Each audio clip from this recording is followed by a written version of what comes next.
రాజేష్, ఇక్కడ మనం కానీ గమనించినట్లయితే ఈ ఖమ్మం మండలం లింగోజిపల్లి గ్రామంలో చోటు చేసుకున్నటువంటి ఘటన, చిన్నారి లక్షిత్ ఏదైతే ఉన్నాడో 2.5 సంవత్సరాల చిన్నారి మిస్ అవ్వడం జరిగింది. ఆ మిస్ అయినటువంటి చిన్నారి మృతదేహంగా కనిపించడంతో దాన్ని పోస్ట్ మార్టం నిర్వహించినటువంటి డాక్టర్లు, పోలీసులు కూడా సాధారణ మరణం అని చెప్పారు.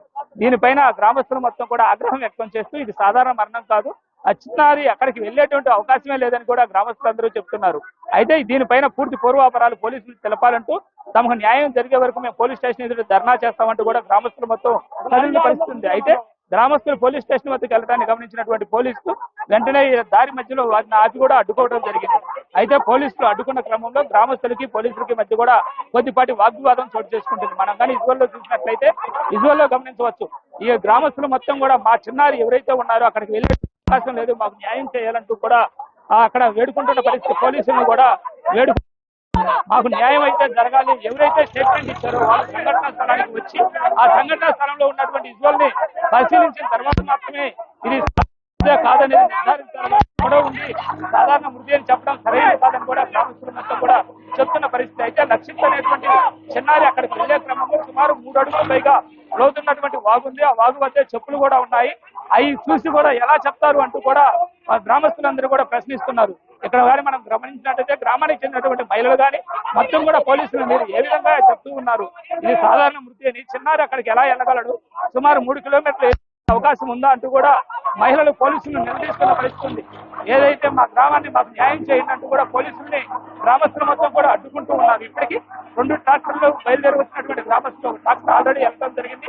2వ ట్రాక్టర్ కూడా అక్కడి నుంచి వెళ్లేందుకు పోలీసులు అడ్డుకుంటున్నప్పటికీ వాళ్ళు బలవంతంగా అక్కడి నుంచి ఖమ్మం పోలీస్ స్టేషన్ వైపు అయితే కదులుతూ ఉన్నారు.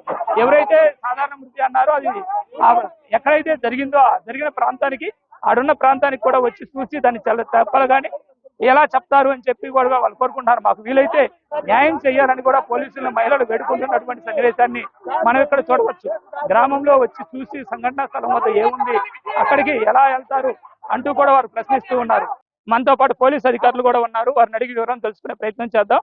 ఇక్కడ ఈ పోలీస్ అధికారులు సుమారు 10 బృందాలతోటి ఆ ప్రాంతం కూడా గాలించడం జరిగింది. చిన్నారి చెప్పులు ఎక్కడైతే దొరికాయో ఆ ప్రాంతంలో ఒక నల్లవాగు అనేటువంటి ఒక కుంట ఉంది, అది సుమారు 3 అడుగులు లోతుగా ఉన్నట్టు కూడా గ్రామస్తులు చెప్తూ ఉన్నారు. సార్, మరి ఆ చిన్నారి అక్కడికి వెళ్ళి ఉంటాడని మీరు భావిస్తున్నారు? ఇప్పుడు చిన్నారి ఎక్కడ ఏదైతే అంగన్వాడీ సెంటర్ ఉందో అక్కడి నుంచి సుమారు 3 కిలోమీటర్ల దూరం చిన్నారి మృతదేహం దొరికింది. అయితే చెప్పులు దొరికిన ప్రాంతం మృతదేహానికి ఒక 500 మీటర్ల దూరం ఉంది.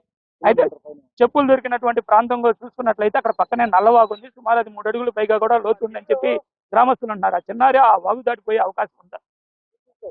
అంటే బాబు అప్పటికే అలసిపోయి ఉంటాడు కాబట్టి పోయేదానికి అవకాశం లేదు.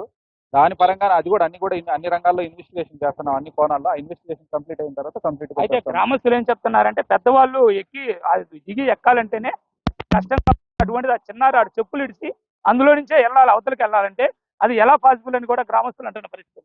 దాని కోణంలోనే ఎగ్జామ్ చేస్తున్నాం. దానికోసమే డాగ్ స్క్వాడ్ పిలిపించాము. ఆ డాగ్ స్క్వాడ్ పిలిపించి ఆ డాగ్ స్క్వాడ్ కూడా ఆ చుట్టుపక్కల తిరిగింది. దానికోసం అందరం మా బృందాలన్నీ కూడా ఏవైతే ఉంటాయో మా ఎస్పీ గారు ఆధ్వర్యంలో డిఎస్పీ గారు, సిఏ గారు అందరం కలిసి ఒక 10 బృందాలుగా ఏర్పడి అక్కడల్లా వెతికాము.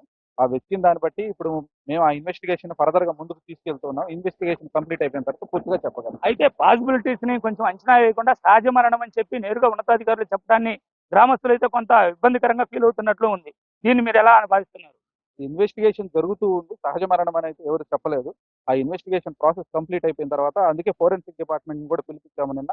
ఆ ఫోరెన్సిక్ డిపార్ట్మెంట్ డాక్టర్ గారు కూడా వచ్చి ఆ ఫోరెన్సిక్ డిపార్ట్మెంట్ డాక్టర్ గారు ఇన్వెస్టిగేషన్ స్పాట్ పిఎం చేశారు. ఆ స్పాట్ పిఎం చేసిన తర్వాత దానికి సంబంధించి అన్ని ఎఫ్ఎస్ఎల్ కి, ఆర్ఎఫ్ఎస్ఎల్ కి లెటర్స్ ఏవైతే అక్కడ ఇన్వెస్టిగేషన్ పర్పస్ వాళ్ళు తీశారో అవన్నీ కూడా పంపించాము. అవన్నీ రేపు రిపోర్ట్స్ వచ్చిన తర్వాత 100% దాని ప్రకారం ఏదైతే వస్తుందో దాని ప్రకారం చేస్తారు. మనకి మనతో పాటు గ్రామస్తులు ఉన్నారో ఆయన అడుగుదాం. సహజ మరణం అని చెప్పడానికి సిఏ గారు ఎవరు, ఒక ఎస్పీ గారు ఎవరు చెప్పడానికి? ఎంక్వైరీ లేకుండా చేయకుండా అక్కడ 2 రోజుల నుంచి అసలు మాకు ఇక్కడ అడవి అనే ప్రాంతం ఇక్కడ లేదు.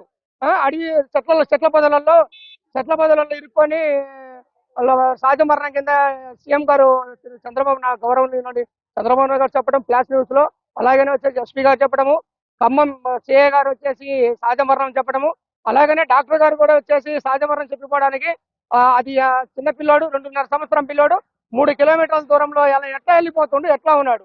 ఎంక్వైరీ పూర్తయిన తర్వాతనే నిర్ధారణ చేయడం జరుగుతుంది. కానీ ఇప్పుడు సహజ మరణంగా అయితే డిక్లేర్ చేయలేదని కూడా పోలీసు అధికారులు చెప్తూ ఉన్నారు.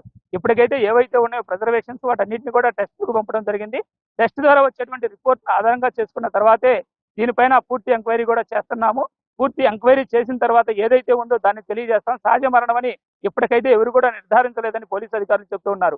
అయితే ఏది ఏమైనప్పటికీ ఎవరైతే వెళ్తూ ఉన్నారో వారిని అడ్డుకోవడానికి మరో పోలీస్ జీప్ కూడా వచ్చినట్లు మనం ఇక్కడ గమనించవచ్చు. అయితే పోలీస్ జీపులు వచ్చినప్పటికీ కూడా గ్రామస్తులు వారిని దాటుకొని స్టేషన్ వద్దకు పోయేటువంటి ప్రయత్నం చేస్తున్నారు రాజేష్.